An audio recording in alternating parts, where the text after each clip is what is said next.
Bab ke-9.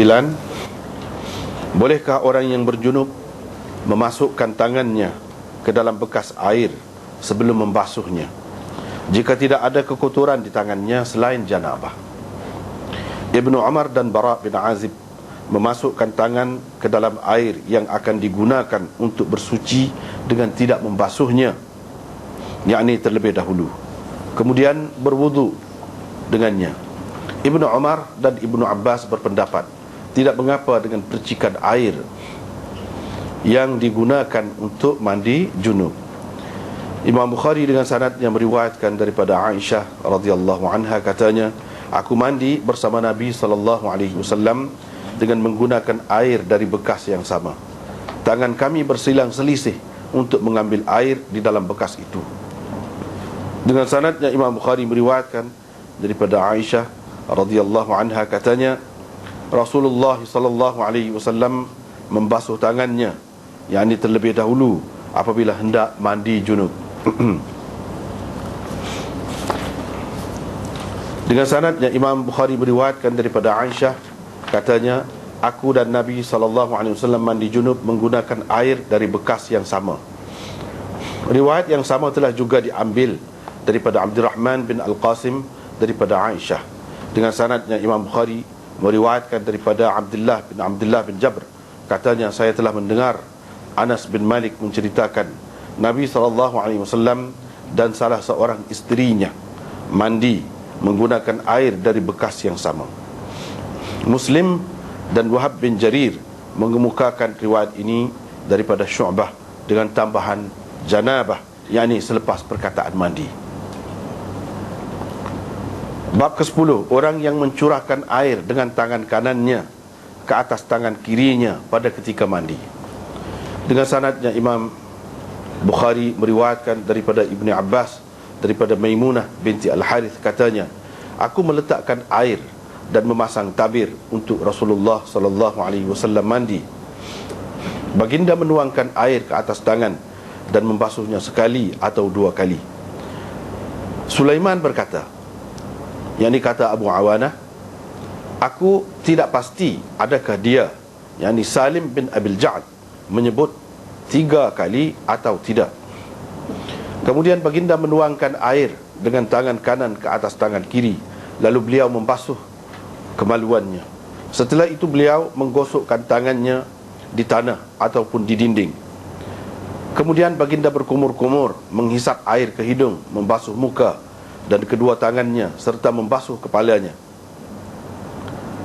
Seterusnya beliau mencurahkan air ke atas badannya. Kemudian beliau berganjak, yakni dari tempat mandi, lalu membasuh kedua kakinya.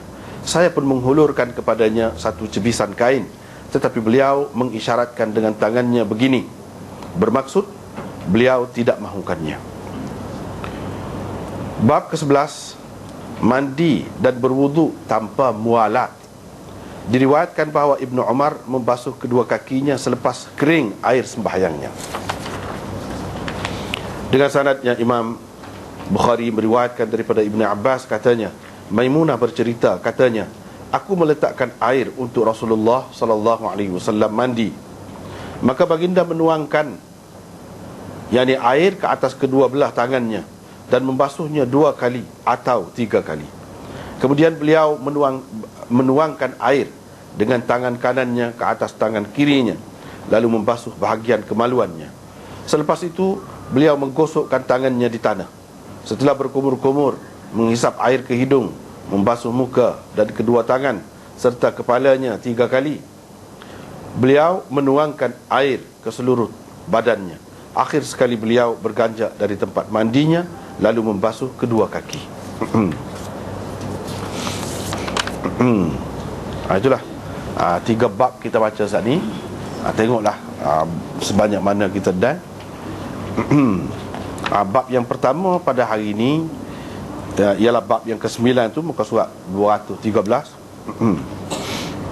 Imam Bukhari buat tajuk. Imam Bukhari buat tajuk yang kita tulis dengan huruf tebal tu. Itu tajuk orang panggil. Dalam bahasa Arabnya, dalam istilahnya orang panggil tarjamatul bab. Tarjamatul bab. Dalam Bukhari ini dia ada hak tu, tarjamatul bab. Lepas tu hadis. Lepas tu baru hadis.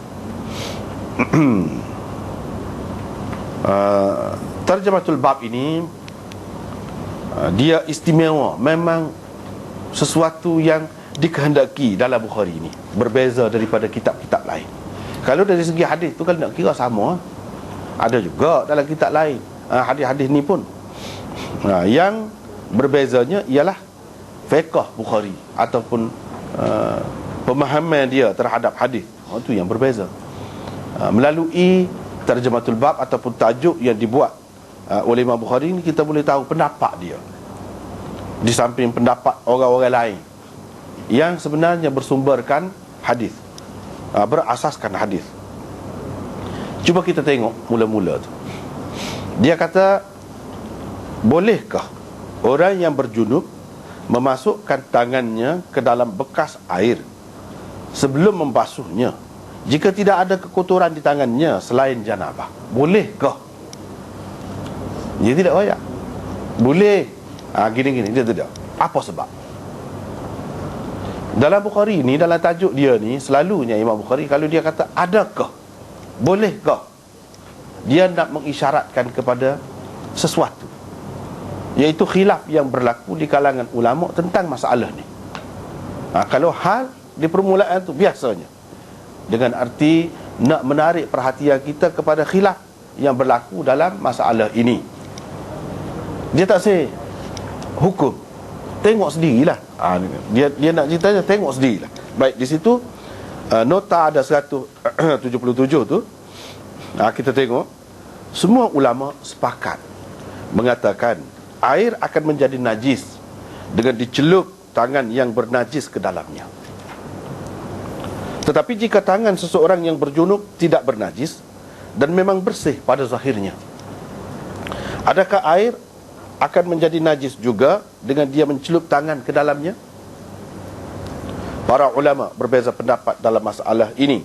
Mengikut golongan zahiriyah, air itu akan menjadi najis, tetapi mengikut jumhur ulama, tidak.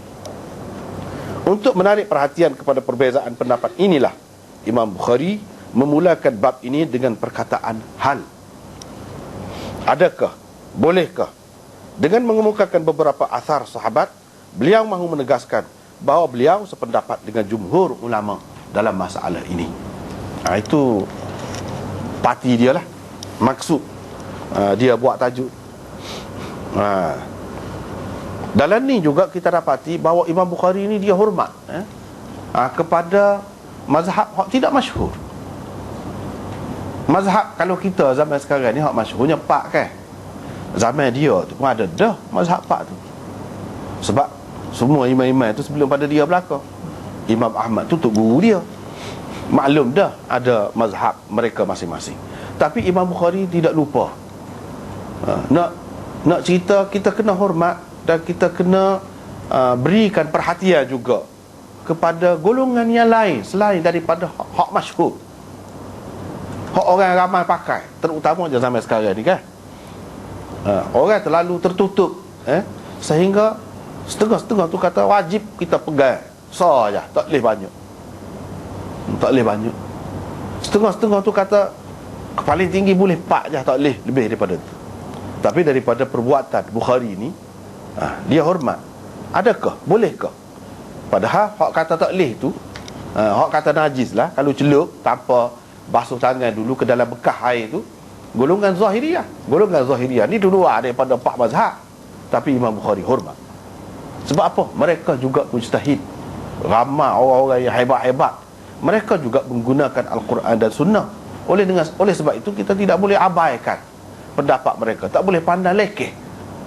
Sebab ada setengah-setengah tempat Imam Bukhari tak buat dalam bentuk bolehkah, adakah, gini dah. Dia kata terus gini. Dia tak heran ada hak lain. Dia tak kira dah pendapat orang lain, dia kira dia. Tapi hak ni tidak gitu.